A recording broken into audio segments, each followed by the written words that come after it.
What's up, YouTube? I'm Sain. I make videos about personal finance, how to invest and build wealth through the stock market. Listen, I started the Robinhood challenge for two reasons. Number one, to simplify investing for those that wanted to invest but didn't know how to.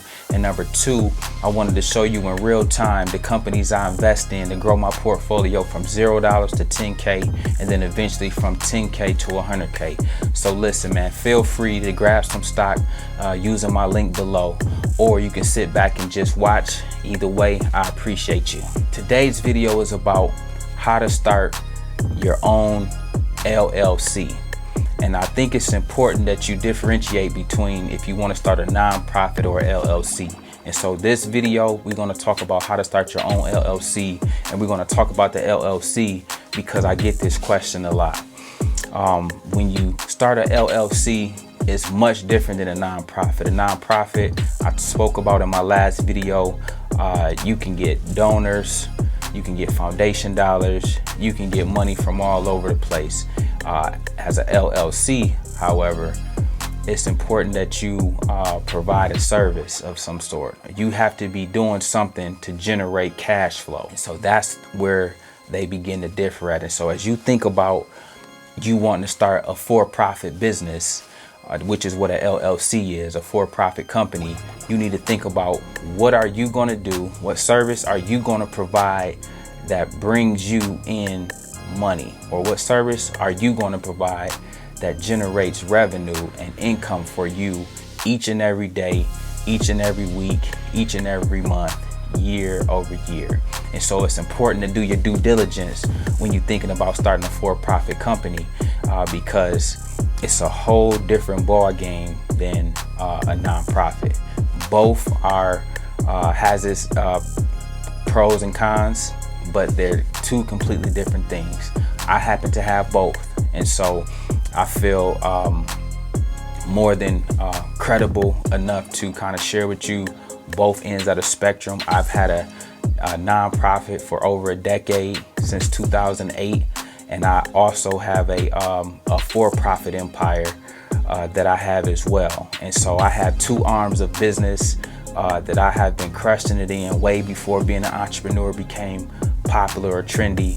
I've been doing this for a lot of years. And so I feel a lot of people talk, but it's nothing better than learning from somebody that actually live out the things that they talk about, preach about, and teach about on a day-to-day basis. And so for myself, it just made sense. I oftentimes enjoy consulting. For instance, people always come to me with questions, and so sometimes, man, I'm just an open book, so it's very easy for me to just for free give out game, give out information.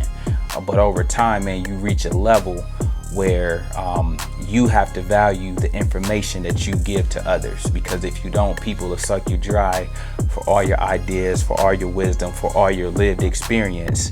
And before you, it's important that you, again, value the intellectual property and don't be afraid to put a price tag on that. I also, as you start accomplishing more, you will have people reach out to you to pay you. Hey, can you come in and consult? Can you come in and set this program up for at-risk youth? Can you come in and do X, Y, and Z?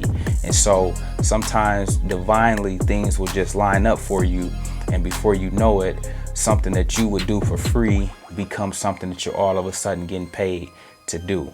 That's one thing. Another thing is thinking about, again, like other services that you will provide. Some people sell t-shirts. That's very huge in the black community, for instance. People sell t-shirts, and so that's when marketing and your brand and your designs and all those kind of things come into play. But again, depending on what you want to do, think about what are you going to do to generate sales on a day-to-day basis. For me, I write and sell books, and so I have to promote my books. I became very savvy at doing that in non-invasive ways, in covert ways, as well as just being bold about it. You know what I'm saying? And so, again, selling thousands of books year after year is It's not something everybody can do, but again, it's something that anybody can do if they're willing to put the work in and learn how to master sales, learn how to position themselves accordingly to align their product with what somebody else may need at that given time. I also speak, and so sometimes, man, you will see around the world people are in need of speakers, colleges, businesses, prisons, detention centers, you name it, event planners that's trying to get their business off the ground. They may need you to come in and talk to their audience. And so again, you'll have opportunities to speak. And so it's important for you to establish your speaking fee. Again, these are all things that from a for-profit standpoint that can generate you income so that you can be sustainable month after month, year after year. Other things to consider when starting a for-profit business is, again, are you going to be mobile? Are you going to have a brick and mortar? Will you be service-based, or will you be, again, all those things are things you want to consider as you go on the journey of starting your for-profit business. Do you sell cupcakes? Do you sell hot dogs? Do you sell t-shirts like I named before? Or do you got a software service? Do you have do you do Facebook ads for companies? Whatever it is you do, you need to structure yourself in a way that one, you're adequately compensating yourself and getting compensated for what you do, and two, that it aligns with the market value for the service you provide. And so, for instance, if you are a person that makes Facebook ads for companies, the going rate at a minimum is $1,000, whether you know that or not. So if you make ads for people and you are making the copy, you're making the graphic design, and you are putting the ads on other companies' websites, you should be getting a minimum of $1,000 for that. You need to know though what the market is going, and so that's the bare minimum that you should be getting. But again, people that do this and know this, they getting $1,500 from this business, $1,500 from this mom and pop shop, $1,500 from that mega company up the street from them. And so before you know it, they got multiple streams of income off of one skill, and it's making them $5,000, $6,000, $7,000 a month, sometimes $10,000 and upwards. And so again, that's just one example of many that I can give you. But again, as you're thinking about starting your for-profit business, it's important to be very deliberate and very intentional, again, about the service you are going to provide and how are you going to generate income day in and day out. Now, once you get the money, it's important that you what you do with the money is important. And so it's important that you invest the money. It's important that you, if you got employees, that you set yourself up in a way that you can take care of payroll. You might be your only employer, so you might be a solopreneur, and it just might be you the only person working a company, which is fine, which is what a lot of companies do, a lot of for-profit businesses do when they just starting out. But again, you need to pay yourself, be very intentional about the services that you provide to others and how much time that is, how much preparation goes into that, and then consistently price yourself accordingly so that you're compensated for your efforts. So again, the for-profit game is a very rewarding game, but again, entrepreneurship has become trendy over the years, and so I caution you with this one thing.